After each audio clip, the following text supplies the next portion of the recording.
So today we're going to have a panel, and I'm really proud to say that it is entirely composed of patient partners.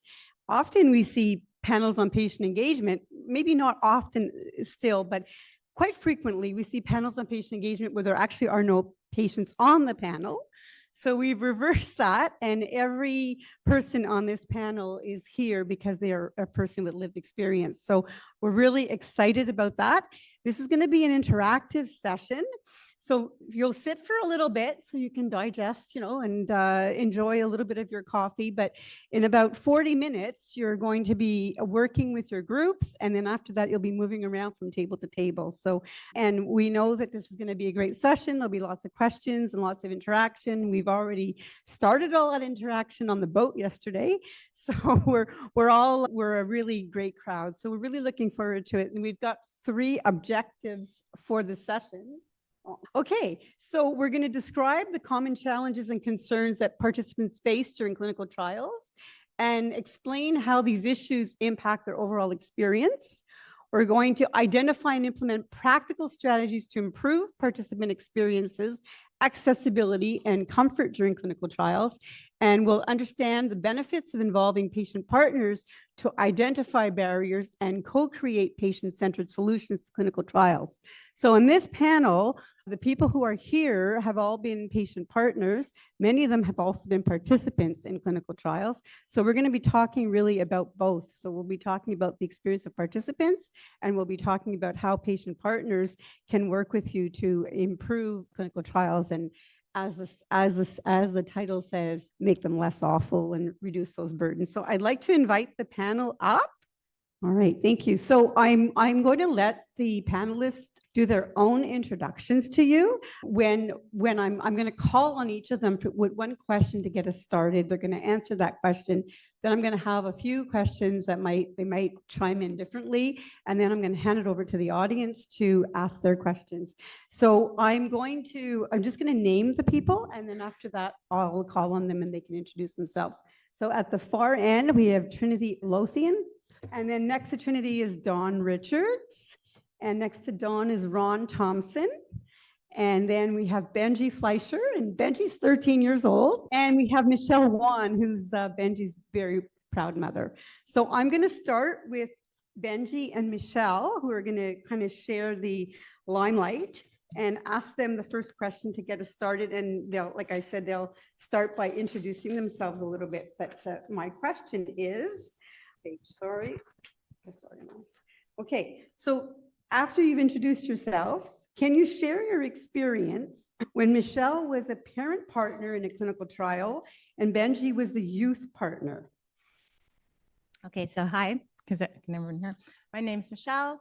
I'm the mother of 2 teens. One of them is Benjamin, and my daughter is 15. And been involved in the hospital system for 15 years. My daughter was a NICU baby at Sick Kids, and she's in complex care. So very familiar with all levels of the healthcare system, and have just started getting into the last 3 years into patient partner work, which I find very rewarding. As a parent, we're very isolated sometimes in medical complexity. So this is just a great community, and I feel like I can contribute and feel some give back for everything that we've received. I'm Benji. I'm 13, a student, and I like ramen noodles. Okay, so to talk about the project we were involved in, just a brief background. This was a project that involved a game designed on the iPad for children, and it was to be done in the home every day and supported by caregivers. So the research team had already done phase 1 of a clinical trial, and they had some challenges. There was about a 17% attrition rate at the time, and they were looking to involve patient partners and caregivers to see if they could address that and to improve. And so when I started talking with them, I could tell right away they really wanted to build an authentic partnership. They had not worked with partners before. And so it was a dialogue. It was like, let's get to know each other. It wasn't anything about the project. And that really built trust. We built rapport. And then when we got into talking about the project, they said the challenges and what they wanted to do. And they really started talking about, well, how would you like to contribute? And what are your interests? And what are your skills? So we really able to hone in on how I could contribute. And then they said, okay, well, we want to improve the game design. I said, well, I don't know anything about games. You really need to talk to someone who's young. And so that's kind of how Benjamin became involved in the project. So for me, I felt much more comfortable looking at the education materials that were going to go to the caregivers. So when I reviewed phase one, it was this big, long document, 20 pages, had a lot of scientific terms, a lot of acronyms. And so I said, okay, we got to cut this down. And, you know, if you were designed, if you had to support the child, if I was a participant, I would have to be one step ahead of the child. So we broke this down into just-in-time learning chunks. So if the participant child was in level 1, then I'm going to read level 1, and then I'm going to go support them. And then as they progress, level 2, level 3, then I just want to read level 2, and then we'll do level 2. The other thing I suggested was finding ways to support different learning styles. Maybe reading isn't your thing, so perhaps having a Zoom meeting where you could ask questions, get live feedback, and then if this was done in a group setting, that could also serve as a form of peer support. My role was to improve game design for the kid participants in phase 2. When I tested the phase 1 version, I found that the gameplay was very basic and the difficulty progression was too fast, so it was very frustrating when I couldn't beat the levels. It was like a school kid learning how to count on day 1 and then learning calculus on day 2, basically. At the end of the game session, there was a pop-up window with the question, did you use a metacognitive skill? I did not know what a metacognitive skill was, and I don't think most 8-year-olds would know either. The phase 1 game also had a complicated graphs and charts on a dashboard to monitor your progress, but the font was very small and I couldn't even read it, and I have 20/20 vision. I met with the research team and my 6 suggestions to them were, 1, don't call it a video game. If you call it a video game, it's kind of boring, but if you call it therapy that uses gaming, it seems more fun than just regular boring therapy. 2, slow down the difficulty progression. If it's too fast, the kids will get frustrated and quit. 3, use regular words that a child would know so they don't get confused.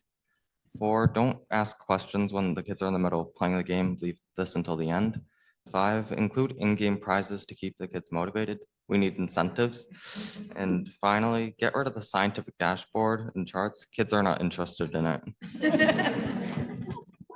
So we were really pleased that the team really listened to the suggestions and they were able to sort of apply a lot of the changes that we had suggested. And they had a little presentation about how phase 2 went, and happy to report that the attrition rate, it pretty much went down to 0.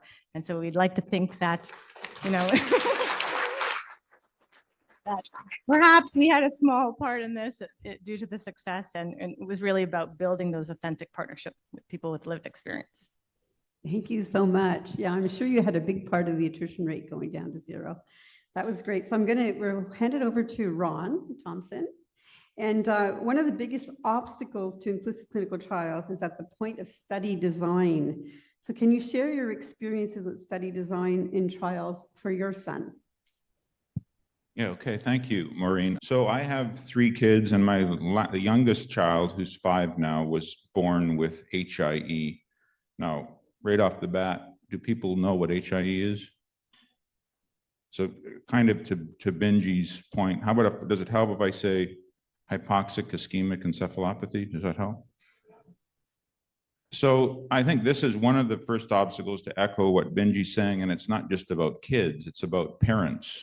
If language is used, and my day job is, I'm an applied linguist, and I teach a course on language and power and how we use language in discourse communities in a way that sort of unintentionally divides people, because it kind of excludes people that don't have terminology. And there's all these subdisciplines. When I sit at tables here and hear people talking about things that I'm unfamiliar with, I feel excluded. And so I think if I feel that way, like in my day job, I'm well aware of metacognitive skills, but I think most adults probably aren't. So when we're talking about language, that's the first obstacle that I want to talk about, is that if I see a study that doesn't look inviting because I don't understand what it is, and this happened from birth when they said, your son has HIE, and just left it at that, it's this feeling of exclusion. But the other issue is that when you have a kid that is medically complex, which my son is, and he's got global brain injury, I just use English. I say he's, suffered a global brain injury at birth because he didn't get oxygen. And because he's medically complex, studies tend to be inaccessible to him. So recently, there are very few studies, first of all, but recently there was a study that was being promoted looking at the use of metformin, and he was excluded because the methodology, there was no way of measuring him because he can't move his arms, and so he can't respond to show whether or not he understands something. So right off the bat, you're excluding a population because of your method. Another thing about that method is that when you have a medically complex kid, if I'm told you need to bring your child at 9 o'clock for an appointment, I can't guarantee that I'm going to get him there at 9 o'clock. I don't know if I have to pull over on the way to Toronto. I could be an hour late. There needs to be flexibility in access. And also there's a larger group. So mom can't necessarily go on her own because when we travel, we have to have 2 adults. I also think it's important to think about fathers because for whatever reason, my son Samuel calms down with me. Maybe I'm mean, I don't know, but somehow I can calm him down in a way that mom can't sometimes. And so studies need to be able to accommodate me coming. Last thing I'll say is in my own research, linguistic research, I've tried to apply those exact principles. So I was engaged in a longitudinal study. And in order to get my participant who initially came to my lab, the person was no longer able to do that. And she owned a convenience store and I had to go to a convenience store and in between customers record her. So this kind of creative thinking, I think, makes things more ecologically valid, meaning that it represents the real world if we think about our methods and say, who can we accommodate and who are we excluding? Thanks. Thanks so much, Ron. I'm going to skip over you, Dawn. I'm going to save you for last. Over to Trinity. So Trinity, can you touch on the benefits of including patient partners at all stages of the research process to foster positive study outcomes for participants and for research team members? Perfect. Thank you, Maureen. So just a little introduction. My name is Trinity, and I've been a youth partner with Lauren, started with her with C4T a few years ago, and have had the opportunity to speak a few times about the benefits of always including patient partners. So it feels kind of like a broken record at this point, and I hope that everyone in this room kind of has a sense of the benefits. And at this point, it's 2024, why it's important to be including patient partners and family partners in your research. But in case you aren't up to speed, I'm hoping that we can do a quick summary over this and then dive into some of the better, more deeper questions that have been overlooked in the past few years. But essentially, some of the benefits all the way from the beginning of the research stage, when you include patient partners, can really include, even before the funding gets approved, they can have a look at your budget and really decide, okay, let's put the funding where it matters. And we understand that for participants, a clinical trial, like, it isn't Club Med. It's not going to be perfect, but we can make it as good an experience for the participants as possible. So we might look, and of course, when researchers are designing studies, I've been on the research side of things purely as a student and the patient side of things as a patient partner. And on the research side of things, you're looking at, okay, the organ systems, how the medication is working, looking specifically at the science. The patient partners can really help put into perspective the human that's there, the whole person. So things like the compensation, the timing of study visits, of clinic visits, appointments, testing, things like the consent forms and making them clear and understandable to patients, using the language, as Ron said, that patients will actually understand and the participants can use to make their informed decision. And even the language that the researchers are using when discussing things with the participants, those are all things that the patient partners can help inform the researchers about and make the experience better for the participants. And in turn, it will also make the experience better for the researchers. Recruitment will improve. They'll have better retention in the studies, and even getting all the way back to the end of the study, the end of this research process, going into the KT, the patient partners can really help make that knowledge accessible to not only the participants in the study, because they deserve to know what their effort went towards, but also the general public. And as was mentioned yesterday, the perception that the general public here in Canada has about clinical trials, the more accessible we make the information that's already out there, the more positive that general perception can become. And so in turn, that will lead to the better recruitment, more funding opportunities, et cetera. So at any stage, it's really positive to include patient partners. And I hope that now everyone can be on the same page. And the question about why it's good to include patient partners can kind of be squashed a little bit because it's been repetitive over the past few years. But thank you, Maureen. Thanks, Trinity. I agree with you. We sound like a broken record because for some reason we keep having to repeat it. But and it's great to hear it again. That was great insight. So I'm going to hand it over to Dawn Richards. Oh, I didn't ask the question. So excited to hear you speak. So after Dawn introduces herself, so Dawn, as you'll say, Director of Patient and Public Engagement at Clinical Trials Ontario, you have the opportunity to hear a myriad of patient experiences with clinical trials and lead its College of Lived Experience. Can you share with us some information about participation options for clinical trials? Thanks, Maureen. We mind melded, so I knew the question already. Okay, so as Maureen said, I have a few roles. One of them is the Director of Patient Public Engagement at Clinical Trials Ontario. I'm actually an analytical chemist by training, but I was diagnosed with rheumatoid arthritis about 20 years ago. And that's when I first saw patients as partners in research, which pretty much blew my mind. And that really led me to the work that I do today, because I know that researchers are not necessarily trained to work with patients as partners.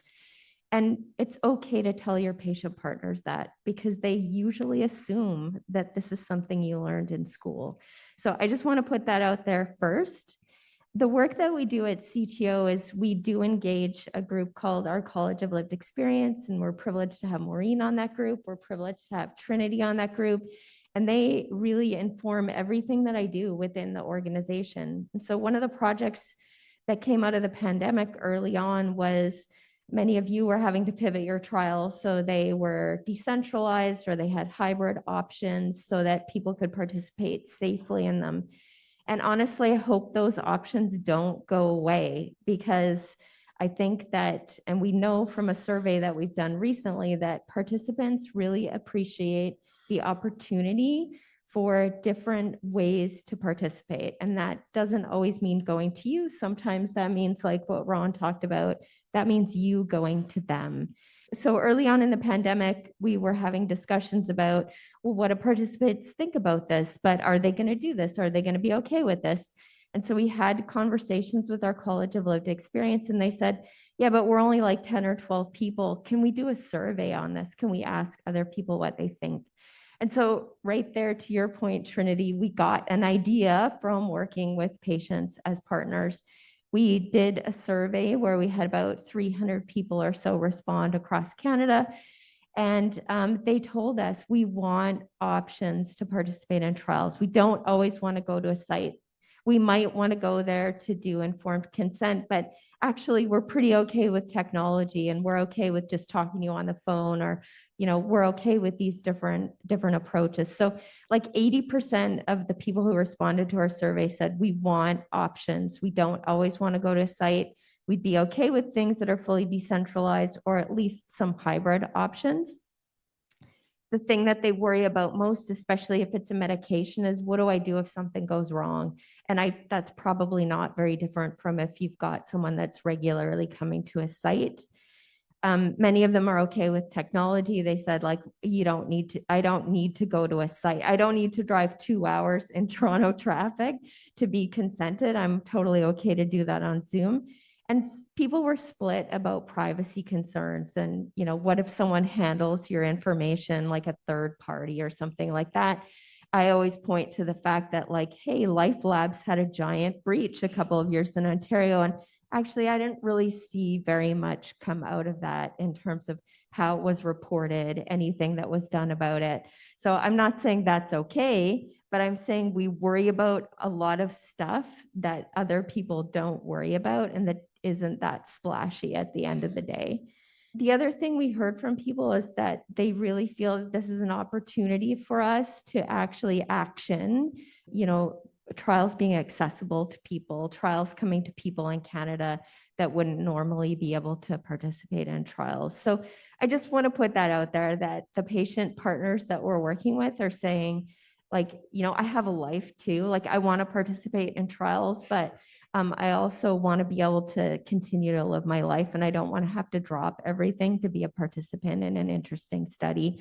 And sometimes my life is going to get in the way if I always have to travel to a place. So just think about it as you heard from the other panelists, talk to people about it, hear what their interesting ideas are, and maybe you can find some creative ways to do things differently. Thank you, Dawn. Wow, that was an incredible start. So I'm going to give an open question that anyone on the panel can answer. So we've heard lots of challenges that impact the experience that people have when they join clinical trials. Is there something that wasn't mentioned that somebody would like to add to? So we heard a lot about accessibility and decentralized and a lot of different things, but is there something else that you can think of that merits making the list here? Dawn? I think one thing we need to think about too is how people find out about trials. Their healthcare providers can be so-called gatekeepers, and lots of healthcare providers actually don't know a lot about trials, right? So I think just as a community, we should be thinking about, and we hear that from patients, that just knowing about trials and how do I find information, or if I talk to my healthcare provider and they tell me they don't think I should participate, I think we need to think about those kinds of barriers too. That's useful. Thanks. Michelle?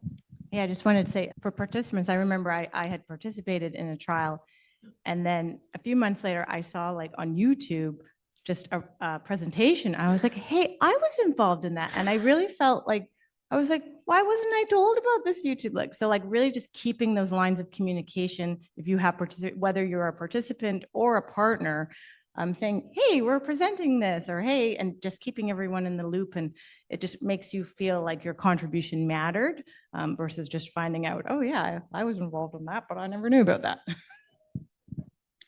Lauren? I was just going to ask, like, what is the best way to communicate that back to the study participants? Like, do you want a newsletter, a website? Like, how can we as trialists get that information to you?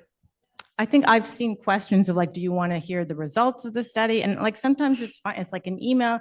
Hey, just so you know, there's a poster session or there's a YouTube webinar, you might be interested on, and just make it optional, but it's nice. It's better to be having the invitation than to feel like you were excluded. No, I'm going to put a plug in for a project. So Clinical Trials Ontario had a great tool, a communication tool for clinical trials. And another group of us with Dawn and with Clinical Trials Ontario, led by Nancy Butcher, developed a tool called Communikids. And so we sat down, we had several workshops with youth and with caregivers and asked them, how would you like the results of clinical trials communicated back to you? It's open access, anyone can use it. And it was really co-developed with them. So now there's an adult tool, and there's a tool for pediatrics that you can find on the Clinical Trials Ontario website. And it was a really interesting exercise. We held several workshops and just listening to what I was involved with the youth, the youth ones, and just hearing what they wanted, what was important to them to hear back when they had been in a trial was really interesting. So little plug there. Okay, I think, so one of the things that we talk about is like patient partners involved in your clinical trials. Dawn's going to give an example from a patient group involved, the example of the muscular dystrophy trial. And because we want to make sure that when we're talking about patient partners, we also include patient groups as partners. So I'll hand it back over to you, Dawn. Thanks, Maureen. So I'm not sure if people have heard of this example, but in the US, there's a very active patient family-led organization related to Duchenne muscular dystrophy, and it's led by a furlong. And so back in around 2010 or 2012 or so, they saw that there was going to be a lot more coming down the Duchenne pipeline. And they felt that potentially sponsors weren't completely prepared for what it would be like for participants to participate in trials. And they didn't feel like the FDA actually knew that much about their rare disease to get the community together, to get sponsors together, academics together. They did a ton of work as a small not-for-profit organization, and they developed guidance that they submitted to the FDA about what sponsors should take into consideration when they develop trials. So trial endpoints, what outcomes they should be measuring, et cetera. So they've written some peer-reviewed publications on this. They submitted that original guidance to the FDA back in like 2014, 2015. And then just in the past year or so, that's been updated. And the FDA, in this case, actually went to them and said, like, we would like to work with you collaboratively on this. Apparently that space had changed a lot, like gene therapies are coming down the pipe, biomarkers are really important. And again, they worked with the FDA and the whole community worked together to develop what is now the FDA guidance related to clinical trials in that area. So a couple of things there is like, one, the parents and the kids who live with Duchenne and the community really galvanized to tell the policymakers and the decision makers like how it should be, which is great on one hand, but on the other hand, that's also a massive burden for families who are already undergoing and dealing with a lot, right? So, you know, I don't mean to be the Debbie Downer, but it's like, it's a great story. But at the same time, on the flip side, I think we really need to think about some of the burdens that we create for people, or at least be mindful about what they're already dealing with in their lives. And I'm sure others on the panel can really speak to that a lot more than I can. So I'll just kind of leave that out there. There's all kinds of publications. If you just Google it, there's all kinds of great information about it that's out there. That's great. And I'm going to ask my last very, very quick question and hand it over to end on a really positive note. Can someone name something that they saw happen in a clinical trial that improved, you know, tremendously the experience of the participants? Can you think of something that was done that was just like, well, this really had an impact? Anyone, rapid fire? Ron? So one thing that I didn't mention that's an issue of access is that you need to have clinical trials. So for my son's condition, there aren't really clinical trials in Canada, but we took him to Mexico for a clinical trial for stem cells. And the thing that I experienced there was that the people there, and I've seen this in other areas in Canada, parents and patients were treated like they mattered. And that's the kind of emphasis I want to put, is that if you feel like you matter, then that kind of engagement potentially can lead to a better outcome, but also that there won't be attrition with parents. And so there's a lot that's invested in participating in research. It's been mentioned that compensation can sometimes play a role, but it depends on the person. And I obviously come from a place of privilege where I have access to an income that allows my wife to primarily concentrate on our son. But I think the important thing for us is that we feel like we matter and that there's value in him. So I think sometimes that's a thing that people have as a natural skill. When we went to Mexico, it was like everybody was saying, we're here to help your son. We're going to do, you know, as best as we can. And it was a phase 2 trial, and it didn't end up leading anywhere for him, but it still could for someone else. And we were happy to participate. That's great. Thanks, Ron. So if you have a question, raise your hand. And we'd love to hear, if you want to tell us your name or where you're coming from, that would be great. And if you have your question for a specific person, just say that. And if it's an open question, that's good too. So We're here. Sure. Hi, my name is Justine. I am a postdoctoral fellow at IWK Health in Halifax. My question is kind of for everybody. So we all know the importance of engaging patients, but that first step of finding new patient partners for a new project, I was wondering if you could tell us either about how you were approached to be involved or how you think like approaching patient partners could work in various settings, whether it's clinical or a non-clinical population. That's a great question, Justine. Great question. So a few things that I would suggest more on the lens of recruiting youth, recruiting parents. I don't have lived experience in that, so not going to touch on that. But for youth, I would recommend two places. The first, there is a Youth in Research Instagram page, which is great, especially for youth who are already engaged in research. That's not really how you're going to find youth who don't know anything about research. My other recommendation would be through like most children's hospitals I found like have a child like advisory group of current patients who might not be currently involved in research, but they are currently involved in like their health, wanting to give back, have a chronic condition. So reaching out that way, often the child life specialists at the hospitals have connections that way, people in research who again are youth who might not have been involved in previous projects, which is a great place to start. So those are the two places that I would recommend for like reliably sourcing youth. Thanks, Trinity. Anybody else? Michelle? Yeah, there is a Facebook page if you're looking for parents partnering in research Facebook page. But I think what Lauren's message yesterday is really about building communities. So if there is a community, it just keeps building and getting bigger, and you're involving more and more people, and the more like different groups are building different communities, it will all just become one big thing, and so it won't even be an issue hopefully in the future. Ron?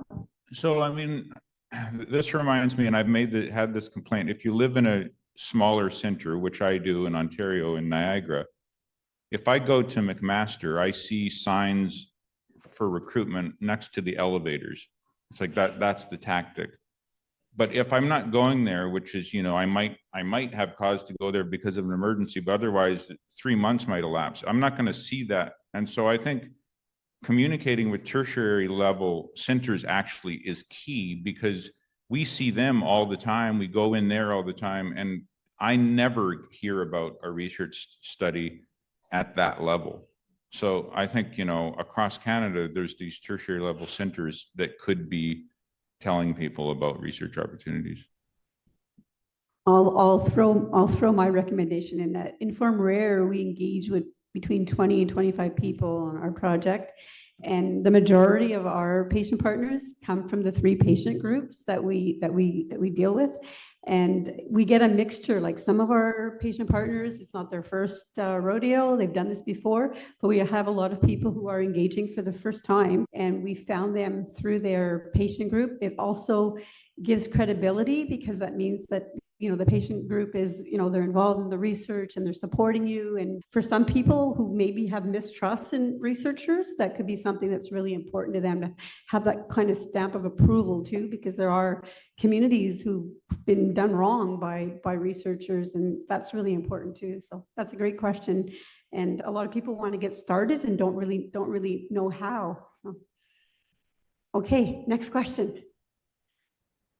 Hi, thank you. My name is Quinn Doan. I'm the Senior Executive Director for the BC Children's Hospital Research Institute. And this question is for you, Maureen, and perhaps Dawn and maybe Lauren. When you asked about what other barriers have not been mentioned, and there's one I know that everybody has heard before, but it wasn't mentioned because no one on your panel has this experience. And that's a common thing. It's the language barrier. And when you engage patients, and you only engage people who speak English and French, national language, official languages, you will miss out a whole lot of experience of patients and families who can't communicate in these languages, at least not written. So what are we doing when we're organizing, when we are facilitating and creating, doing about that? What's the next step? How can we organize and actually include families who have language barriers? We have a session on that this afternoon. So it's a really, we have a session on that this afternoon. It's a huge question. Even getting English and French, the two languages is difficult. And in thinking about all of the other languages, I think that people are looking at it all the time, but how much is actually getting done? I don't know. We're all very aware of it, but what's the action plan? I think that's the bottom line. And I'll let Dawn or Lauren add to that, but I'm not sure I can add to that, Quinn. I feel like you probably know more given the research that you're doing in this area. So I probably don't have much that I can add to that, but thanks for bringing it up because it's super, super important. Michelle's I can add. So I would just say, just do it. Like pick a community, because I know a lot of the eligibility is like you must speak English, but like say, pick a community that maybe doesn't speak English and just start doing it, and you're going to learn. And then you can learn from that what went well, what didn't go well. And I know we're going to hear from some people later on today. One of the fellows will have something to say about that. So we'll save that for later. Yes. Hi, everyone. My name is Antonio. I'm from McGill University.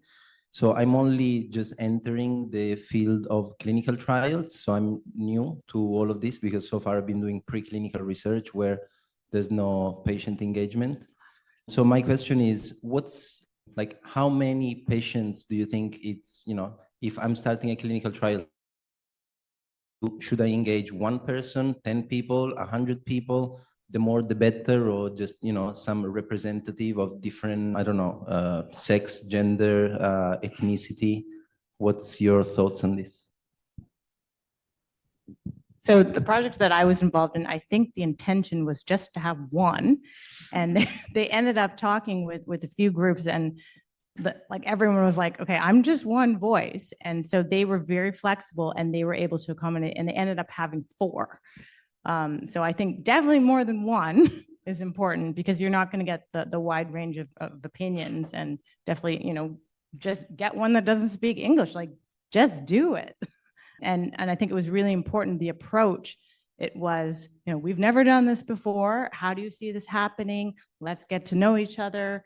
And, when you're coming from, we're going to build rapport, we're going to get to know each other and build trust, then that's how it just happens organically versus just like, okay, we've decided it's going to look like this. It can be organic. I agree, like with variation, not a hard strict rule, but if you're looking for a place to start, like 3 to 5 is a good number. For us on C4T, we were 3 to start with, and any less, you're not representing enough voices. There's not enough discussion or points to be made between 2 people, but the higher you get, you're not going to be as productive. So as long as you have a group that's as representative as possible of your participant population within reason, good place to start. But again, you need to consider your budget and other things and who your partners are. If they ask for more, if they ask for less, but to accommodate for them. That's good. I'm going to use my moderator's privilege, Antonio, and add to that. So the only lonely patient is a bad look. We try to stay away from having just one person. 2 is like the minimum. And what you can do is you can have levels of engagement. So you can engage with 2 or 3 people at a very high level. You're working very, very closely with them. And they might say, yeah, okay, we want to hear from more people. So we're going to have a focus group and we're going to bring them in and we're going to listen to what they say. And that they're like more advisors on the project, more than partners. So you can kind of level it, because you can't work like closely with like 25 people, but you can work with a small group who then reaches out. And when you work with those partners, they have connections and they will help you set that up. So really glad that you're coming into this clinical trial space, and you know where you can find us all if you have questions. So happy to help you. So a round of applause for our great panel. So welcome to session 4. It's our last session for IMPaCT already, which feels unbelievable to me. But welcome. Today we have a great session lined up about understanding barriers related to clinical trials faced by newcomers to Canada, a roadmap to understanding clinical trial needs in your community. There was a lot of great questions and discussion about that this morning. So I'm looking forward to kind of continuing that with this session. We are delighted to have Munaza Jamil and Alison Orth here with us today. Munaza has over 22 years of experience in the world of clinical trials. She leads the monitoring program at MyCERN. She's on faculty at McMaster University, where she teaches in the Applied Clinical Research Program. She also chairs the N2 Public Engagement Committee, where she champions many different EDI initiatives. Alison is a health research leader with over 25 years of experience in leading multidisciplinary teams and organizations in both the private and public sectors. She is currently the portfolio director of research programs at Michael Smith Health Research, BC. So thank you very much. Over to you. Thank you so much, and good afternoon, everybody. So, fourfold learning objectives today. We wanted to increase awareness of the diverse landscape in Canada, and then investigate how we can leverage this to encourage diverse participation in clinical trials. And we wanted to do this by sharing some learnings and insights that we had from a recent community consultation with new immigrants to Canada. This was a CIHR-funded initiative. We also want to share some learnings from a pediatric parent survey focused on improving enrollment into clinical trials, as well as the patient experience, and then determine actionable steps that study teams can take to enhance diverse patient involvement in their research projects. Right? We gratefully acknowledge that we are gathered today in the city of Vancouver, situated on the unceded traditional territories of the Musqueam, Squamish, and Tsleil-Waututh nations. So, of course, we already know this. This is just sort of a framing slide. We know what the importance of diversity is. We want to make sure that the research is representative of the population that it wishes to serve, and people experience the same disease differently. So the more diverse a group of clinical trial participants, the more we can learn about the safety and efficacy profile of a potential intervention, medicine, vaccine, etc. Equity in clinical trials means that the participants represent the people who are most likely to have the health condition and need the treatment that the trial is investigating. We know that clinical trials have often lacked diverse representation, and despite Canada's diverse demographic, many studies still disproportionately overrepresent Caucasians. So it's really important to address this disparity, because we know diversity is essential for ensuring the broader applicability of our research findings. It is improving, but addressing disparities for some equity deserving groups, such as the new immigrant population, is necessary to consider.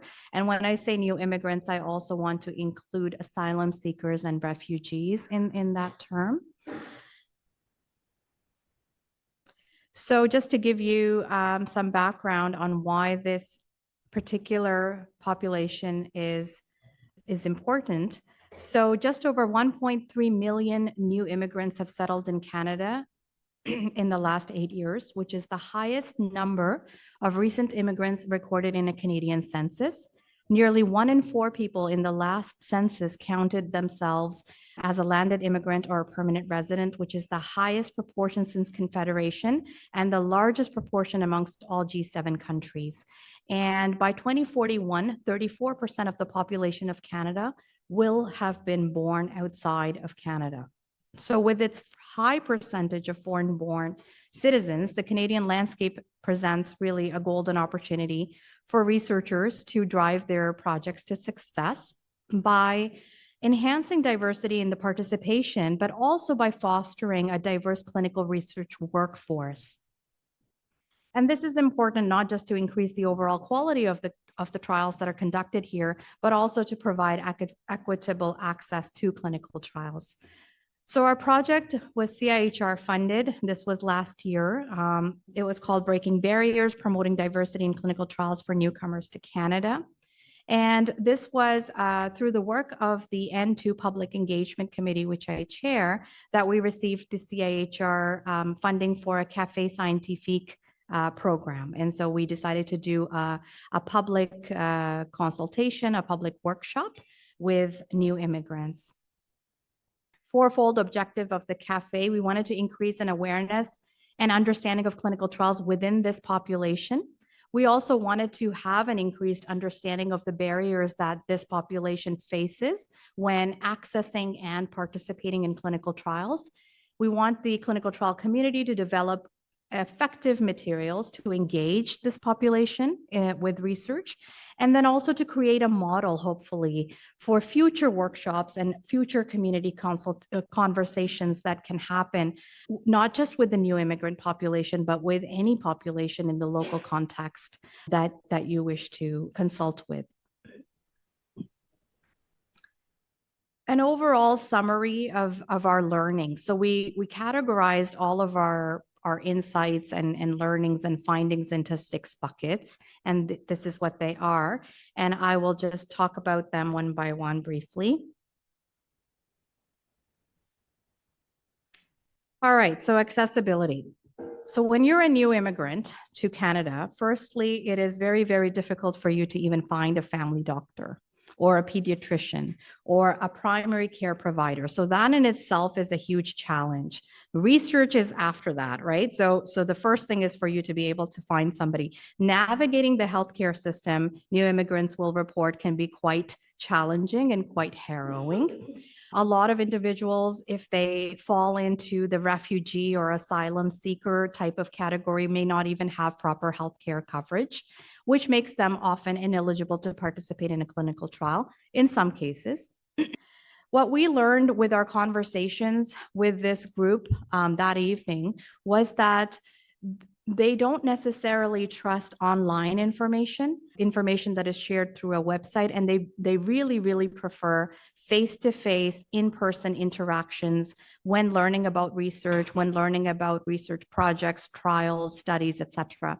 So, one of the things is the Public Engagement Committee at N2 has a website called itstartswithme.ca. And this is a website that is public facing, and it's just about, people can come over there and learn more about what clinical trials are and how do I get involved and what does it mean, and frequently answered questions and things like that. So when we were planning and preparing for this workshop, we thought we would take this website and show this to the attendees at the consultation and ask them what they thought about it. Did it answer their questions? Were there things that resonated with them, or were there things that they wanted to add additionally? And so when we're there and we started to talk about it, we just found that nobody was really interested in going onto this website and reading anything.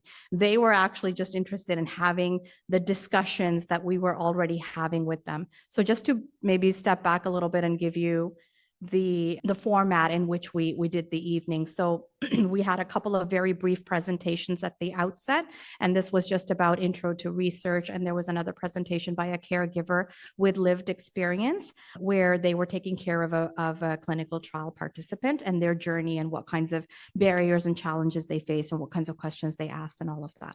And then after that, we divided the entire room into smaller groups, and we had facilitators from our team sit at each table, and we had maybe a list of 7 or 8 questions that we wanted to talk to the audience with. And these were all around their experiences and what their perspectives were about research and trials in general, and then what kinds of barriers and challenges they were facing when they were approaching research or accessing research or participating in a clinical trial.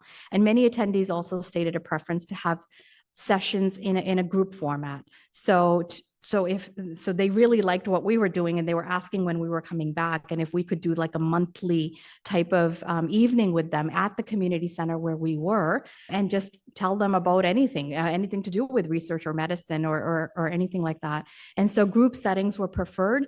Group settings in their trusted environment. So they wanted us to come to them, which I think we've heard about as well. And they really, really appreciated that we came in. Like I said, they were asking, when are we going to come next? Okay, the second piece was around trust. So A lot of individuals, of course, will have different types of experiences in their home countries around medicine and healthcare and illness and research, et cetera. And there is a lot of misconceptions and mistrust around it that we need to, I think, overcome through conversations like these. So one of the really like prominent sort of, learnings that came out was that there's this sentiment where because someone is a new immigrant, or they're new to the country, they're going to be treated as an experiment basically, and that randomization is not actually truly random, and that they will be assigned to a placebo group perhaps because they are not worthy of being in the intervention group, or so. So these of course stem from historical experiences that individuals have had and knowledge that they bring with them. And so it's really, really important to understand A, where they're coming from, and then B, what can we do to address these types of varying perspectives and overcome them. The other piece is that we know that healthcare is privatized in many countries around the world, and people have to pay to access basic healthcare and health services. So there's a real concern where, they said a scientist or a researcher might be wanting you to enroll into a trial because they're going to be paid to do the study. So the more patients they enroll, the more they get paid. Now, we know that, researchers and PIs sometimes do get stipends, but we also know that there are so many steps in place that make sure that that can't be violated, and then, someone can't just do whatever they want. But there is that very, very real concern. Sharing personal information as well, depending on what their status is in Canada. And this at the outset, we noticed because when we had our flyer go out in the community center and in the neighborhoods that were adjacent to the community center, we, in hindsight now, feel like we didn't do a good job with the promotional flyer because we weren't very clear. And I think there was a lot of confusion around, are we actually conducting a study at the community center that evening? And so there were a lot of questions around, well, I don't have my health card. Are you going to be taking blood? What is this for? And then the other piece was we had in our budget some gift cards to give to the attendees as a thank you. And because for accounting and auditing purposes, we needed to collect their information, just very basic information that they needed to give us when we would give them the gift card so that we would have a track record of that. And there was a lot of hesitancy around sharing that information because people simply just didn't want to give us that information. And they didn't know whether, there were actual questions about, are you going to report me to the government? Are you going to deport me? And so very, very real and serious questions and worries that these people have. So that just goes to show how much of a gap there is, right, in the understanding. Cultural competence. So we know that there is a need for researchers to understand the cultural and contextual sensitivities, including religious factors, that this was also brought up in our conversations.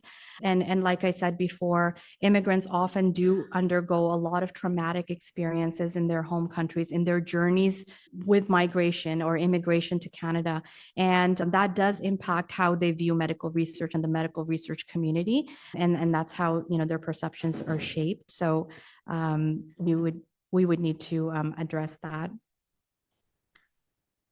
Communication. So one of the bigger sort of conversations was around how a lot of cultures have family units that are really, really strong, and they function as a unit. So they function together in terms of counseling, advice, guidance, support.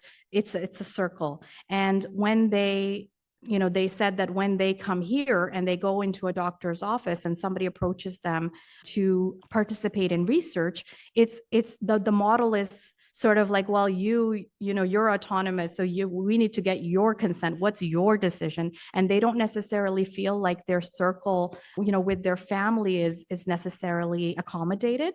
And so they said, we really do look to our family members sometimes for advice and support. And this is not just initially at the consent, stage as well. This is an ongoing piece. So importance of involving caregivers and family members in discussions, and then also maybe even allowing caregivers to be translators and interpreters, because oftentimes people do struggle. Of course, we know that there's limited resources with interpretation at healthcare institutions, but if we were to genuinely accommodate, be a little bit creative and accommodate caregivers with the consent of the participant and allow them to interpret or to translate, we could maybe end up enrolling, a few extra patients who are maybe not English speaking, and we typically exclude them right off the bat because they don't speak English. Also, the importance of seeing people like you. So represented in study teams, so in the workforce as well, and as well as in printed materials, etc. And they also highlighted the presentation on that evening with the caregiver with lived experience, because they were also an immigrant, and they had, they felt that it does reduce some hesitancy when you hear from peers.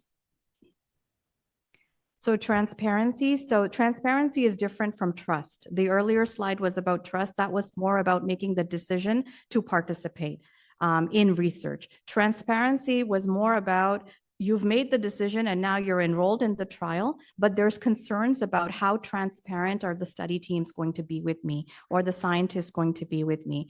And this was a recurring theme about perceived risks with experimental clinical interventions, and then the idea that they are not going to receive, just and fair sort of access to the trial. And also that if they experienced adverse events, that maybe the researcher or the PI wouldn't withdraw them or wouldn't make proper decisions for their care, because once again, in their mind, they're being motivated by financial gain. So why would they take you off this medicine if they're going to, be motivated by financial incentives? I'll give you an example. I just want to pause here for a second and just to share an anecdote with you, because I think that this really demonstrates how big this gap is. So I come from a small country in Southeast Asia, and I went back a couple of years ago, and my cousin, my uncle's daughter, had received her immigration papers to come to Canada, and she's a nurse. So she was really excited about moving to Canada and working as a nurse and all of that. And my uncle was really not very happy. So I asked him, why aren't you excited? Like, she gets to go and she gets to start her career, and she's young, and her passion is nursing. And he said, well, the thing is that I'm afraid that when she gets there and she starts work, they're going to assign her to the infectious diseases ward. And I said, why would they do that? And he said, well, because she's new and she's not white and that she's not Canadian. So maybe they'll put her there because she's just some lesser form of humanity and is disposable. So if she gets an infectious disease, it's okay, type of thing. And he's pretty educated, and this is like, in this day and age, but these are the very real worries and anxieties that individuals hold to this day. So imagine how much work we need to do in this area, right? So language, clinical trials, materials, we know that oftentimes they're just translated in French and English. Oftentimes questionnaires and instruments are validated only in English and French. And we do know also that there are many, many more languages that are spoken here. Fun fact, 200 mother tongues reported in the 2016 census in Canada. And this is, once again, it kind of connects with the piece about having a diverse workforce. So when you have individuals that represent different races, ethnicities, languages, etc., on your staff, they can become a resource for you to speak to participants or to have those conversations in a culturally appropriate and sensitive manner. And then also, of course, using language, the language that we use in our materials, we really want to be very sensitive about that because they have different connotations in different people's, languages, cultures, contexts, etc. And with that, I will give it over to Allison.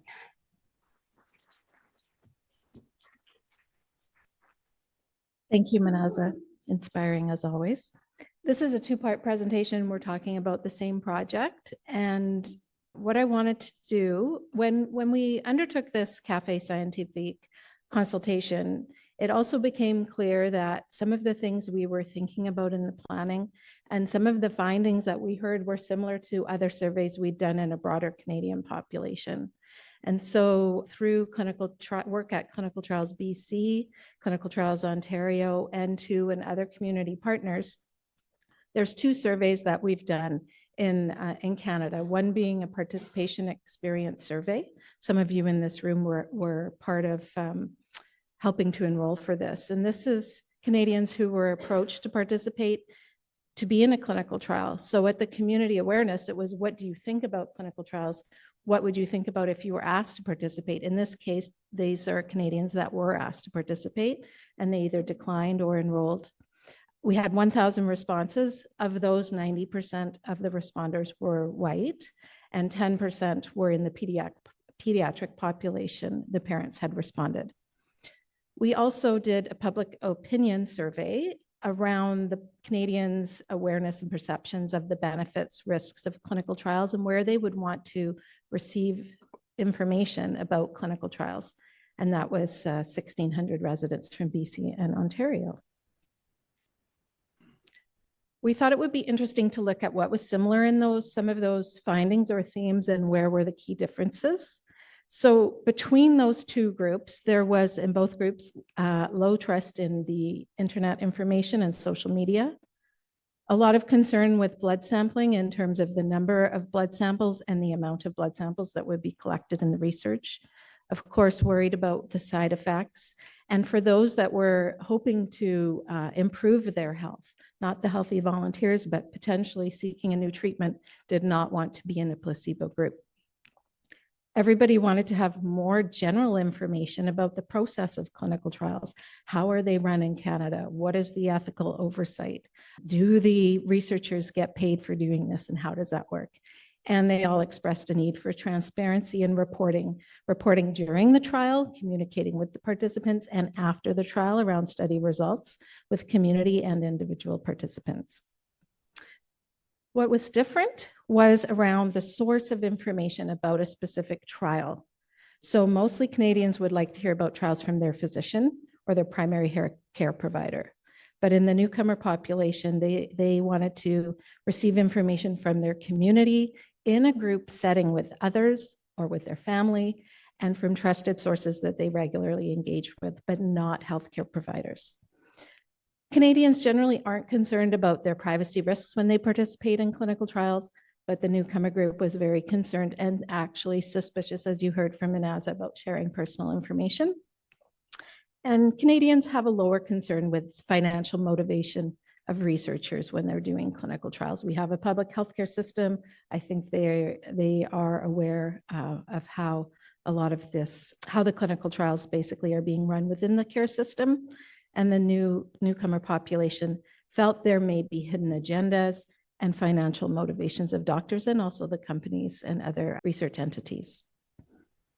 I'm going to talk a little bit about recommendations. So after we held the event, the N2 Public Engagement Committee, we got together, and those that were involved, and talked about what is it that we could actually do to address or recommend that would help to address some of the concerns. And those really fell into 3 areas. So education and awareness, facilitating access to information about clinical trials, cultural competency training and mentoring, and developing a diverse clinical trials workforce. Around knowledge and engagement, so Manaza touched on some of these when she told you about the learnings and what some of those specific concerns are. And I'm just going to run through some of the ideas that we had or recommendations that we have that we think you may want to take back into your own practice. Establishing or working with a community advisory board would be very helpful. And perhaps there already is a community group in the community of the population where you're going to be working that you could partner with.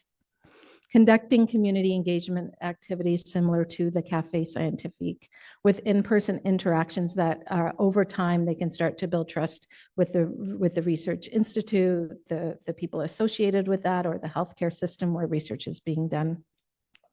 providing information sessions about clinical research broadly, but also you can do this about specific pieces of research or trials. And then providing opportunities to members of the community to actually be ambassadors of your project.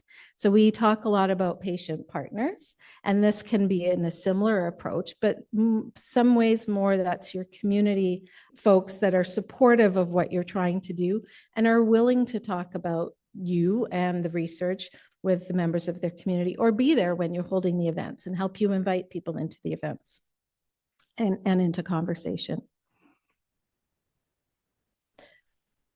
Some of the other ways that you can increase the general awareness and engagement from newcomer population would be to provide testimonies from former research participants that they identify with. Also from local physicians and practitioners who are trusted. There may be public health nurses, there may be other care providers or physicians that are working deep in community that they may trust. If you can find them and you can have them somehow either part of your research team or connected to your research and able to speak to it. And then communicating with the family and the caregivers of the person that would be eligible to enroll. With permission from participants, if you can involve them and that's what the participant wants to do, as much as possible, it's helpful. And we talk about dissemination plans. I know it's a requirement from in the Tri-Council policy that you disseminate, share back the research findings. It says with community. It doesn't actually say with individual participants, but I know that's also very important. And we hear it's not often being done. So to maintain trust and transparency, it is really important that you regularly communicate what's happening with the research along the way and at the end of the study with what the results were and what the next steps are with community and with the participants. Some other ideas that we came up with, again, we know lay language in research materials, but it's even more important in this population, avoiding stigmatizing language and having an understanding of those cultural sensitivities. Again, somebody from community to help you with this, a patient partner from community is going to be really helpful. And making sure that the community can see themselves in these materials, in the language that's being used, and the images that are being represented. What are some other ways that you can facilitate access to information about research or the specific clinical trials? Manaza touched on this around translation and including finding ways in your protocol and in your process to allow caregivers to be conducting that translation services. We heard about going out to the community instead of them coming to you. So can you look at some of the methods in decentralized clinical trials and apply them for your community engagement? Use technology where possible to do that. Similar to all Canadians that we hear from around clinical trials, the barriers to participating are often logistical ones. The hours that the clinic is held is not conducive. They're at work at those times.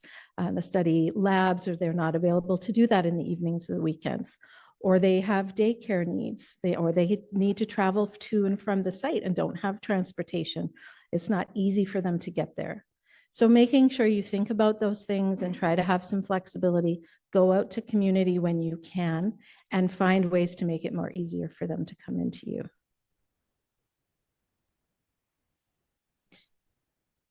Cultural sensitivity or humility training is an absolute must for research teams before they interact with community patients and family members. Understanding your cultural competence understanding is not only vital for successful and culturally safe community engagement, but also in your research design, your implementation, your recruitment practices. It's very important.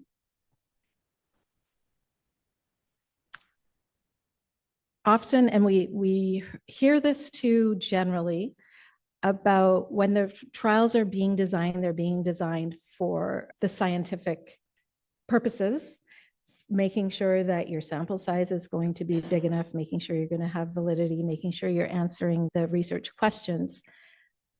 But in the design, also very important to build in the perspective of the participants, the clinicians who will be supporting on the research team, and the communities.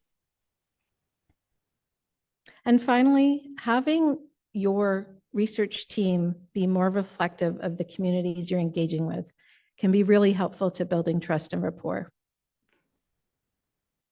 Addressing the barriers and facilitators to participation that we mentioned, and developing and implementing strategies that are tailored to the needs and preferences of these populations.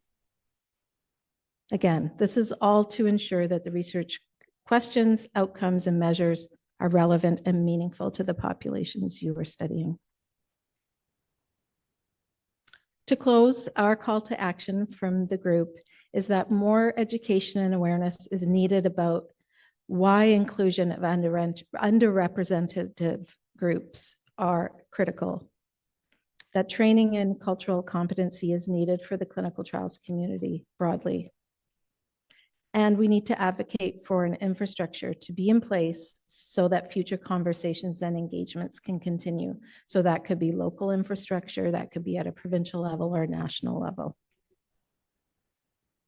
We want to thank the support of N2, of CIHR for the funding, and our colleagues who were involved. And there is a white paper that was published that you can find this information in on the N2 website, which is n2canada.ca. And we thank you very much. And I think we have some time for questions. Thank you for a lovely set of talks and panel. I have a practical question, mostly for Munazza, but maybe it's for both of you. In regulated clinical trials, what is Health Canada's position with using unofficial, non-validated? So a lot of the translation we're talking about falls into the non-validated translation category, right? Are there discussions happening at Health Canada, or are you aware of what is the current positioning for allowing non-validated translations to facilitate inclusion? Yeah, so two things. Firstly, I know that there is now more push from the sites to industry sponsors to provide either funding, additional funding, for validation of instruments and questionnaires, et cetera, that they are using in their study based on the languages that are most commonly sort of seen in that site's, catchment area, et cetera. Also some additional funding for translators and interpreters. I don't know necessarily exactly what Health Canada's position is. It's sometimes extremely difficult to understand what they're thinking. But I do know that this is now on the radar. So we did have a meeting with CIHR a month ago or so to kind of loop back with the findings from this cafe, and I think they found it very valuable. Firstly, I don't think many people come back to them and talk about the results of their cafes, so they were very excited to hear from us. But also, I think acknowledging the need for more work to be done to practically implement these types of things. And that's what I was talking about, where, you could potentially think about sometimes accommodating caregivers as interpreters or translators. Caregivers can be a huge resource if we weren't just to exclude them off the bat, within the proper context, they can be. So I think at least in that meeting, I felt like there was some acknowledgement that there needs to be more conversations and things. And I do know from at least 2 pharma companies that I've spoken to is that they've been receiving a lot of pressure from sites and pushback on the budgets to say that we do need interpretation services, et cetera, and so that we can accommodate more patients. So to your point about the unvalidated scales, we went back and forth with some of our epidemiology colleagues at McMaster. And the thought, the thought is from the pundits, is that you should use the unvalidated measure at the expense of the data integrity, which means essentially optimizing external generalizability, knowing that your validity may suffer. Because the number of patients that you would use an unvalidated scale is probably very small, and maybe you can adjust for your sensitivity analysis, whatever, blah, blah, blah. So that is kind of what we are doing. The other issue is that TCPS2, the nice thing about this is great work, by the way, Munazza, And TCPS2 does provide a framework for how to respectfully, meaningfully engage communities, not just Indigenous communities, but other communities as well. And this is really important for things like diabetes, hematology, many other medical conditions. The issue is a logistic one. So most centers have translation services available through video conference. So even if you don't have a person there that can translate, the video conference allows you to do that. And in high throughput settings, just clinics, ambulatory care settings, you really rely on those things. The downside is that they cannot help you because Health Canada requirements, and which filters down to the REB and the local RI oversight committees, says that that translator has to sign a document attesting that they are translating. And that signature has to be attributable to that individual. And the person online can't do that. So that's the logistic issue that I think a lot of investigators face, because yes, they want to include people, of different backgrounds, but if English isn't, or French isn't their first language, it makes it challenging. Yeah. Yeah. So actually, thank you for that, because we made the decision how all this translation worsens signal to noise. There is very little empirical data to say that when we use multiple languages without official translations, we decrease precision of measurement, right? Yeah. So it's an impression we all have, but if you actually look, where is the empirical evidence for that? There is very little. So we've made that decision for pretty much everything we do except regulated trials. So for the regulated trials, where we're a bit stuck is not whether we're gonna get noise, it's whether we actually gonna have an auditor, or whether we're compromising an indication by an auditor saying that the specific piece of data acquired through a non-validated translation cannot be used for the final assessment of effect size.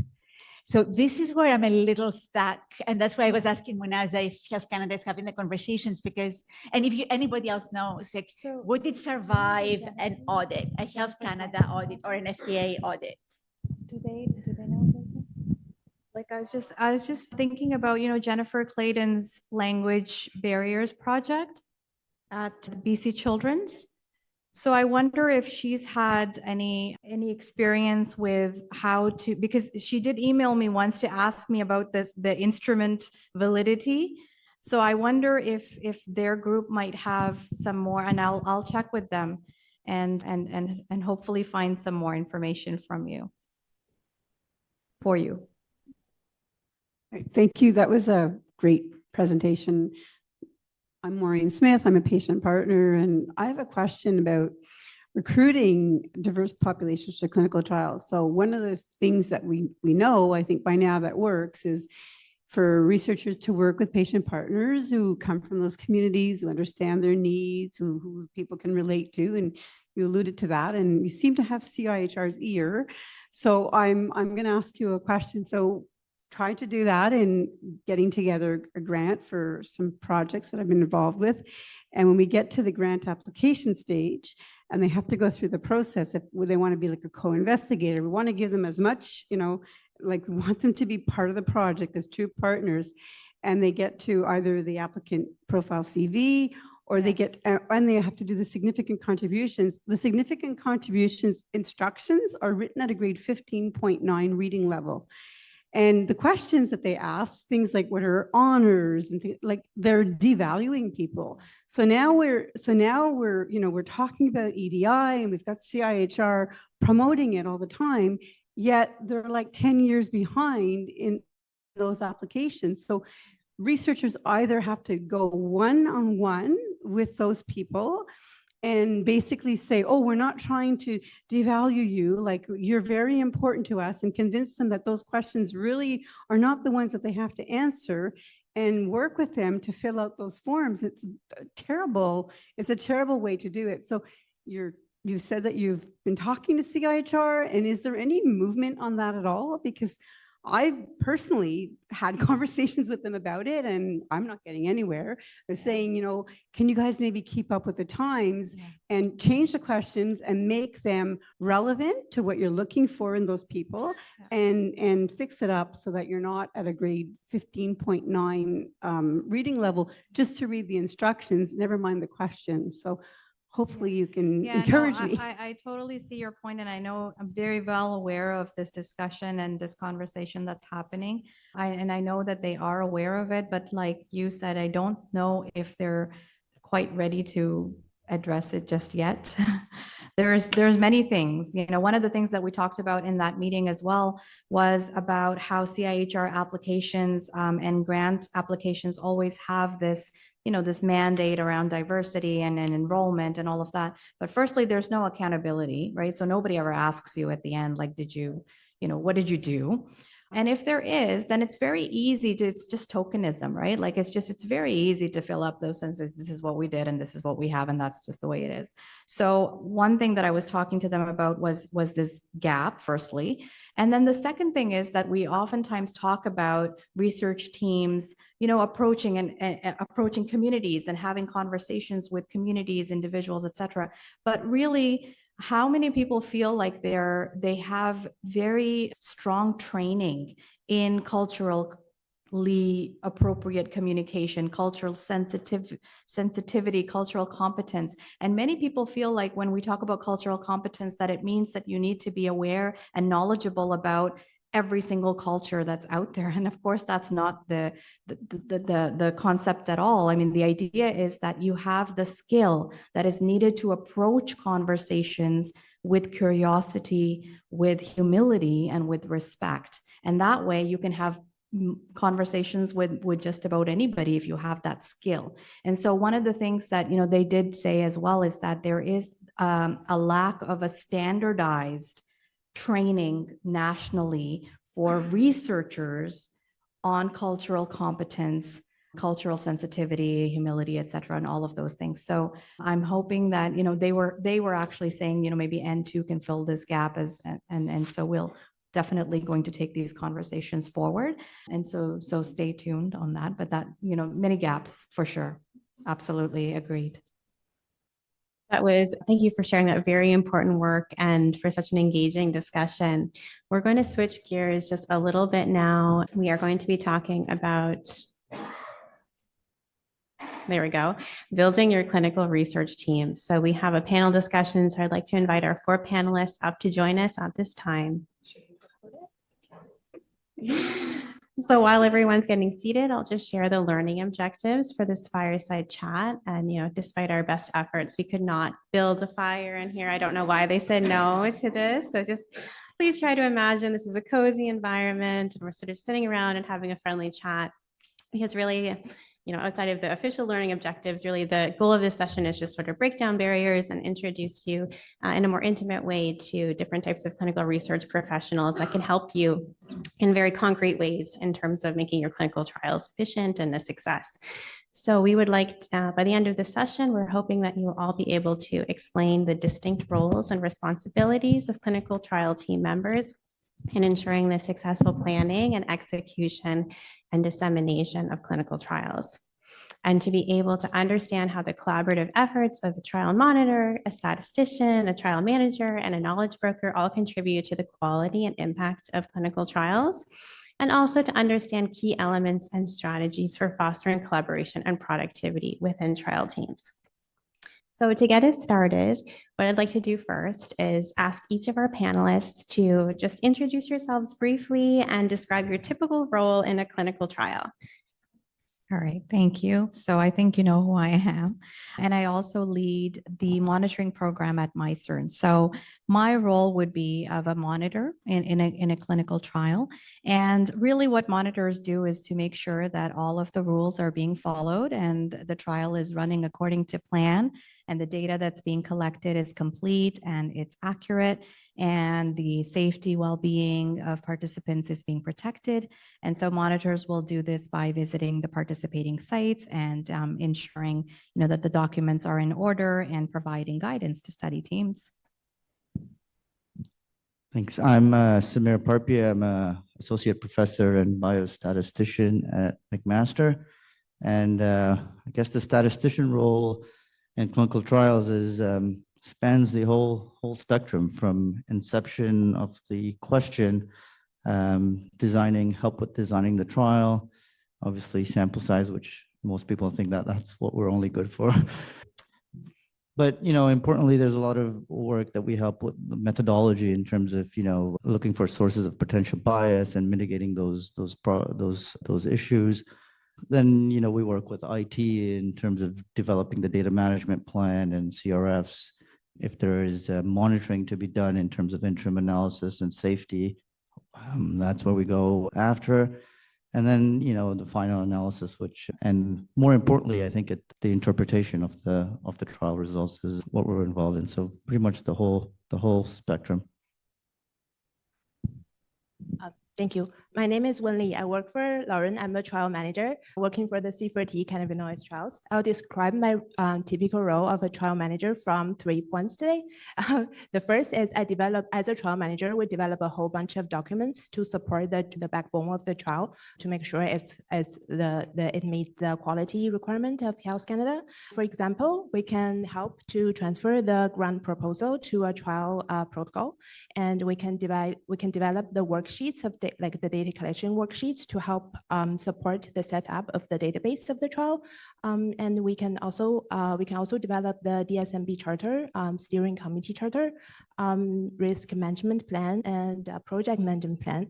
By any chance, if you are holding a trial right now and you are a PI and you don't have any of those documents I mentioned, don't be panic. It doesn't mean you're missing anything.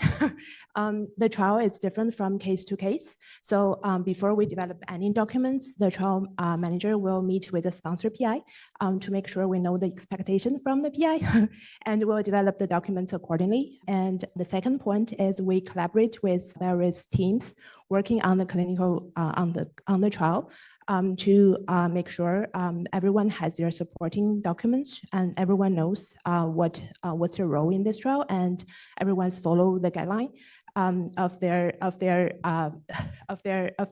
role. For example, this can include the participating site and the vendors. For participant site, trial manager can help draft the trial specific site budget, and we can help negotiating the budget, and we help follow up on the clinical trial agreement, which is the most important part before the trial initiation. And we can also help develop training documents, especially if it's a protocol specific. We help to train the trial study site team members, and we check on all their training certificates. We make sure they are properly delegated on the delegation log before the study is off to go. And we are the front line to check to make sure the site is ready, like Health Canada inspection ready, before we send them green light to start the recruitment. As you know, our lovely monitor team will check on us as a second eye on this. And if you're ever wondering why a monitor visit is scheduled for 4 hours, but it takes 2 days instead, it may be because the quality check was not set properly in front. And third point is we're also managing the operation of the trial. So after the trial is off to go, we are doing the day-to-day monitoring activities on the database to check whether we collecting all the variables we were planning to collecting, and we send queries to participating sites on a daily basis, because our monitors they are not going to monitor the database on the daily basis. They only come and check the participating sites on their scheduled visit. Sorry, I may be talking too much here. That's and we also follow up on our lovely committees like DSMB and steering committee to make sure they meet as scheduled, and we send off the reports, or they send. I follow up with them to make sure they send out the reports on a timely basis, and if the reports need to be reviewed by REB, each individual REB. So to sum up, I would say the trial manager is a go-to person for everyone that's working on the trial. We make sure everyone knows what they're doing, and when they have questions, they know who to talk to. If they don't, come to us. We'll figure it out. That's all from me. Thank you. Hi, everyone. You saw me run around the last 2 days as the coordinator for communications for IMPaCT. But right now, I am sitting here as the knowledge broker for C4T, which is Lauren's Canadian Collaborative for Childhood Cannabinoid Therapeutics Network. So when she filled up this panel, it was really easy for her, just like all my team members. Go ahead. Yes, we'll be here. So in general, knowledge brokers are said to be the doers of knowledge translation. And it is our role to bridge the gap between the research and practical actions. In very simple terms, knowledge translation is the practice of good communication of science and research findings between interested communities, also known as stakeholders. To do that, we gather, organize, and share research so it's easy for everyone to understand. We connect researchers with policymakers, practitioners, and the general public to make sure that research gets used in real-world settings. And we help people and organizations develop the tools needed to make research effective and use it effectively. But as we heard this morning as well from the first panel, is it takes a village and I don't work alone. So a big important part of being a knowledge broker is patient engagement. I'll skip over of what it is because we talked about that. The roles and functions vary for each organization. For me personally, I meet with parents and youth to seek their feedback on all aspects of the trials, from outcome selection to patient-facing materials and dissemination of the results. And then I take all that back to the researchers and we make changes, and then I take it back and we just do that in a continuous cycle.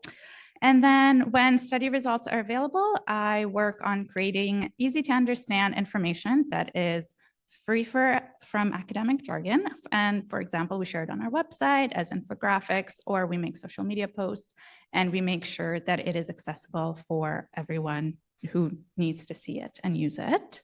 And that is what a knowledge broker does in a nutshell. Thank you. All right. Thanks to each of you for providing such great descriptions of your typical role in a trial. I have another question that I'd love to ask each of you, and I guess the mic is making its way back down to Mendoza, so we can just start with you again and work our way down the line, if that's okay. So could you share with the audience, when should trialists be reaching out to engage with you, and what information at that time is critical to really build a good partnership as part of that? Right. So I would say to talk to us from the get-go. So ideally the pre-award stage, because then at that point in time, you can have some conversation around what are your expectations around monitoring for that particular project, and then you can budget for those monitoring needs appropriately. So that would be a good time. And MyCERN offers, free consultations at the pre-award stage for PIs and researchers who are looking to get more information on what that monitoring plan for that trial would look like. And then, we could do a risk assessment for you. And really all that's needed is the protocol at that stage. So if you've got that, I would suggest to come find us. Great. Thank you. Samir? Yeah, so ours would be the same. Most statisticians would say that the minute you have your idea, go see a statistician. We tend to dislike data dumps once the trial is completed. And so if I were to give any advice, is like once you have an idea sort of fleshed out a little bit is when you should engage with the statistician. And from the methodological point of view, that's when, they can help you sort of refine the question and the outcomes and sort of sample size and all that. There is this famous, it's a bit extreme, but R.A. Fisher was like the founder of modern statistics, and he gave this talk 100 years ago, and he said to consult a statistician after the experiment is often to call them in to just give a postmortem, and perhaps they can tell you what the experiment died of. It's a bit extreme, but generally we'll like to get involved early in the design phase. The short answer will be as early as possible. I would suggest before you submit the grant application, reach out to a trial manager first, and so we can help we can talk about your ideas and see how much, what kind of trial management support you need, and we can help build up the budget. As a trial manager, we'd like to work as safeguard, not firefighters. If you have a trial manager come to you and saying like, I'm putting out fires every day, that may be a red flag. So, the moment the trial manager get actively involved in the daily work is after the grant is funded. We can start to develop those documentations, as I mentioned, because in clinical trials, if it's not documented, it's not done. So it's very important to start from the beginning. I would also suggest before you're outsourcing your trial management, make sure you do a little bit of research internally on your institution, especially if you are the sponsor institution. If there's any internal support, like any in-kind support you can get from your own institution, that will make us have a better understanding of your needs, and we develop a plan together accordingly.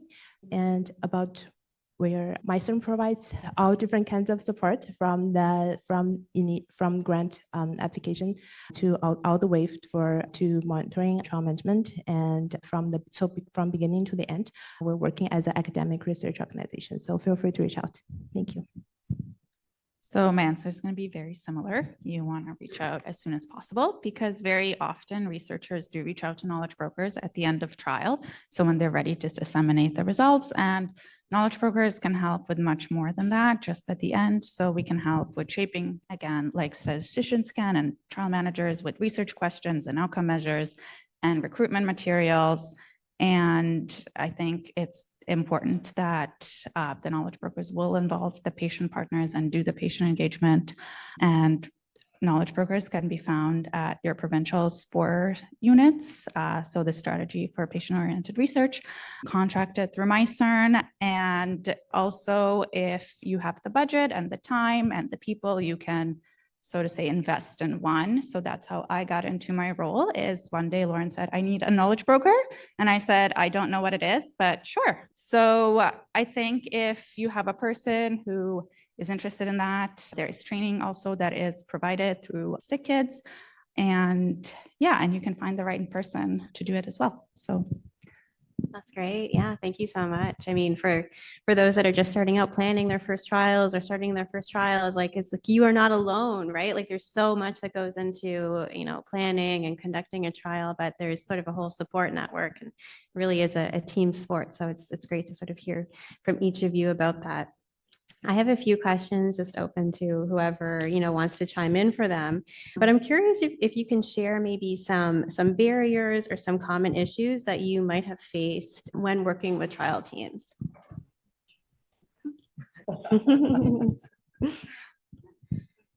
Thank you for giving me this opportunity. So I'm very excited to tell you all of the challenges and barriers. So the first thing is that we need to have very clear expectations of what monitoring is.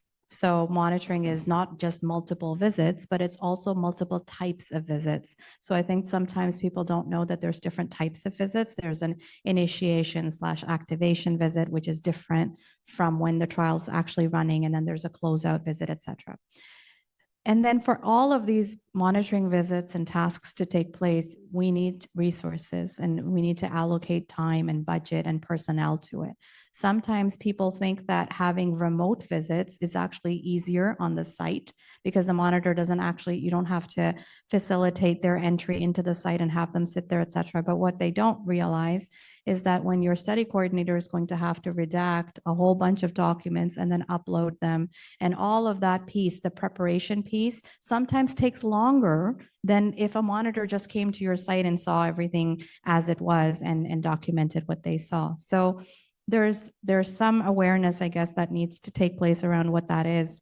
And then for us on our side, one of the biggest challenges is just the coordination of the actual visit. So there's so many people that we need to see. We need to see the PI, we need to see the study team, we need to see pharmacists, etc. So to coordinate everybody's schedules and calendars and things like that, it's really, really difficult all in one day, all in one go. the other piece I think Wenli also alluded to is documentation is key, right? So just to emphasize that piece, because the main task of a monitor is to recreate the narrative of your trial, what you've been doing, what you are doing, etc. So if it wasn't documented, it didn't happen. So the easier your documentation is to follow, the easier the task for the monitor is, and then less gaps and queries and findings and things like that. And the last thing I just want to say is that we want to view monitors as our friends and that they are extensions of the study team. So we're here to support you. We're here to make you audit ready and inspection ready. We're not the auditors or the inspectors, right? So we're on your side. So if you were to come with that perspective, then I think that the collaboration would be quite feasible and productive. All right, thank you. I would say, like, from my opinion, the biggest challenge I have when we're designing trials is, in my personal opinion, is we collect too much data. Data that me as a statistician at the end most times will not analyze. I know, like, data is the new oil, and I'm not lashing out at clinicians, but clinicians want everything. But we do have this battle where there's this tension that we're collecting all this data, but there's no real plan to use it and analyze it. And that, it doesn't just create, it's a lot of work on everybody in the trial, the data management team, the monitors, everything has to be verified. And if there is no plan to use that data at the end of the trial, then we should really be careful of what we're collecting. I see this sometimes in patient-reported outcomes, which are very closely linked. And the thing is, well, if one is not going to be, there's a very good chance that the one that is very similar is also not going to show an effect. So why are we calculating, making patients fill out questionnaire after question afterward, where they're all similar, and think that, because one is not going to show positivity, that the next one, which is very close, is going to show positivity. And that just takes the patient burden and the thing of doing trials really hard. So that's a battle that I have with a lot of clinicians at the design stage. I would echo Manasa. Trial manager is part of your team member as well. Like, clinical trial is always about teamwork. No one can work solo in a clinical trial and make it happen. So the difficulties, I think, is like the mutual understanding, especially if the first time it's the first trial of the PI. There is a lot of maybe training, but we're helping, we're supporting the team. We're not well, our title is trial manager, but we're not managing you. We're supporting you. So teamwork is the key. Thank you. Okay, so I think for knowledge brokers, I guess it would be keeping stakeholders engaged and committed. Clinical trials take a long time. So one of our trials was funded in 2019, and we've been about to launch for 2 years. So it's hard to keep everybody engaged and everybody interested and having anything to share with them when you don't have an update for a year. When you're a protocol publication is important, but it's not very exciting for anybody really who would want to read it. I'm sorry. So I think that is a big thing, is keeping everything rolling and keeping people interested, I think, is a big challenge. Thank you. That's great. Thank you for sharing these very candid reflections with us today.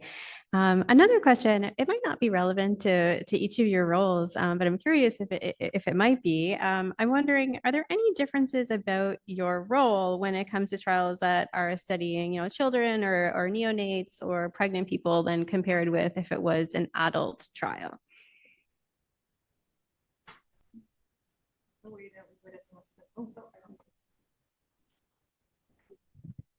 I think the way that we would assess the risk would be quite similar. Yeah, that's great. I would agree. I think the statistician role would be very similar in either population.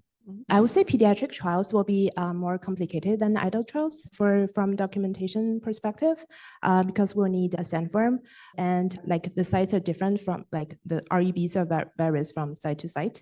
While different sites may have different REB may have different requirement about whether from what kind of age the participant can sign the informed consent themselves independently, and if they cannot sign the informed consent, they need to be assented, whether they need to be pulled out to a separate room other than and their caregivers to do the assent form. And also if the legal guardian and the caregiver are not the same person, like if a CS in Ontario foster care, we're talking about EDI, like if the CS is involved, like what kind of documentation we need to have to make sure the consent process is properly documented. So I would say it's definitely more challenging, but it can do. We need to have trust in ourselves. Although clinical trial can take years to start, but it will happen if we collaborate together. Thank you. Yeah, I would say that knowledge brokers, one of the roles is to create specific strategies based on the audience. So if your audience is children and youth, you need to have a specific strategy for that. So I think that would be the main difference. It's also important to know that this is why patient engagement, again, is so important. I feel like we've talked about it, but it's always important to note it one more time before we end, that patient engagement is important, especially if you're working with populations that are not some that you are obviously, we're not youth. So yeah, I think that would be that. All right, thank you. I'm hoping we have a moment to take one or two questions from the audience, but I'm wondering if you could share very quickly, now that folks know about you, where can they find you? Where are you hiding? I don't know. I'm right here. Oh, the monitors aren't hiding. So I lead the monitoring program at MyCERN. So if you were to go to the MyCERN page, you'd find my information. You could connect with me. Most institutions now around the country have biostatistician support. You know, I'm the director of the CanStat, which is a training program, and now on the website we have probably all, if not all, the clinical trial biostatisticians listed in the country there. And so, you know, if whatever institution you are at, you probably have that support hiding somewhere in there, but you could probably find them on the CanStat website. I'm a MyCERN employee. I'm a clinical research project manager. If you go to the MyCERN website, we have our service there, and you can find our intake form there as well. If you have any questions, you're more than welcome to communicate with us. I don't know, Lauren, where am I located? Apparently I'm not available. But if you have any questions, you can shoot me an email. But also if you send an intake form through the MyCERN, it will reach me as well. So yeah, I'm hiding there, I guess. And the support units, yeah, I know in Manitoba it's CHI, but I'm not sure about the other provinces, sorry. All right, great, thanks. I think we have time for one question from the audience.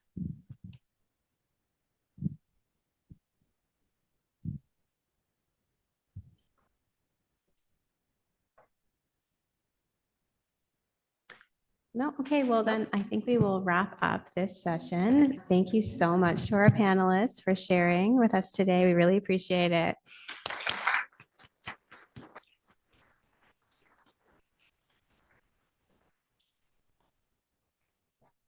So now I'd like to invite you all to complete the session evaluations for the two panels today. So it's the same QR code both for the patient engagement session this morning and the panel discussion that we just had. So please take a moment to do that. And then Lauren and I have some exciting announcements to make. Yeah, we're not announcing the awards until you do the evaluation. So once we get like 60, we'll. Thanks. I'll read them and you want to pass them out? Yeah, sure. Okay.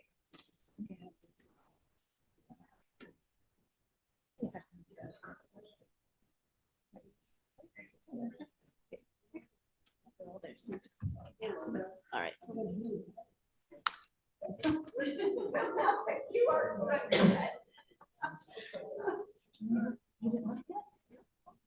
I think that's nice.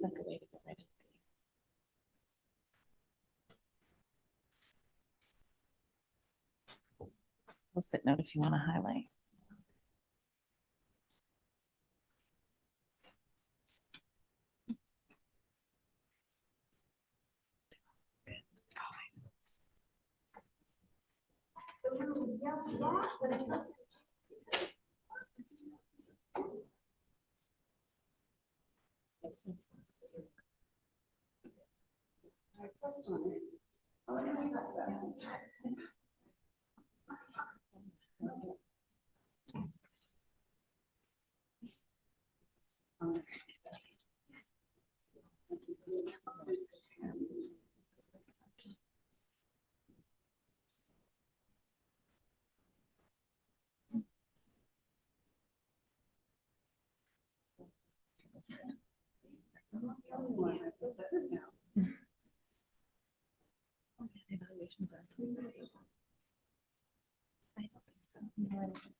Okay, if we're ready. Okay. All right, Chelsea tells me we've gotten at least 40, so we are good to announce the winners. So, I mean, I think we all heard that these are 18 amazing and passionate fellows, and we feel so privileged to really get to play a small part in their training role. So, I mean, we got great, reading through the commentary, really, it sounds like everyone also feels the same way. So I look forward to sharing the comments with the fellows once we collate them together. So, without further ado, in our PhD category, we have a runner-up, Cal Robinson. Say. Okay. Come on up. There's that real prize this time, not like trivia.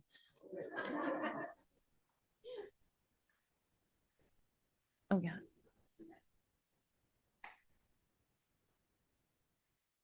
And first place in the PhD category goes to Helen McCord.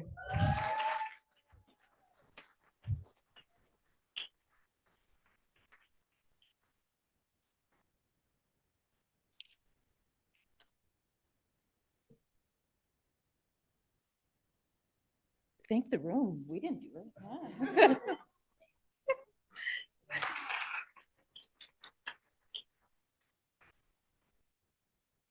Okay, on to our postdocs. Our runner-up is Mariana.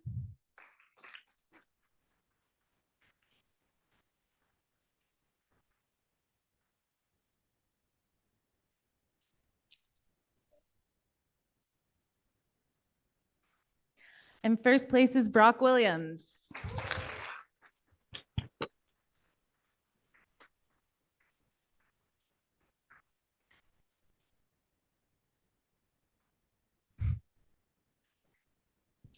And last but not least, our ECRs. Our runner-up is Brenda.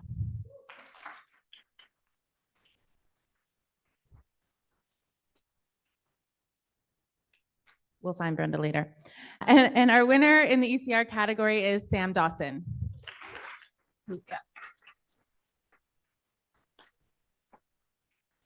So congratulations, everyone. This was a really great 2 days. Sorry, I'll stop speaking so you can take the picture. A really fantastic 2 days. I hope that you follow the instructions we got this morning from our knowledge keeper to spend some time outside. It looks like the sun has come up. So there is poster sessions now upstairs on the 3rd floor in the go between the 2 buildings. If you go up there, I'm sure you'll see them. There's refreshments and I think a bar as well. Dinner tonight is at 6 p.m. back in this room, and it features a fantastic keynote about clinical trials. So hopefully you can all join us for dinner. And Chelsea, is there anything else I'm supposed to tell everyone before I leave? No? Okay. Other than, can we get a round of applause for Chelsea, who has made this really seamless. So thank you again. All right, you are dismissed. Enjoy your time. Oh.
Yeah.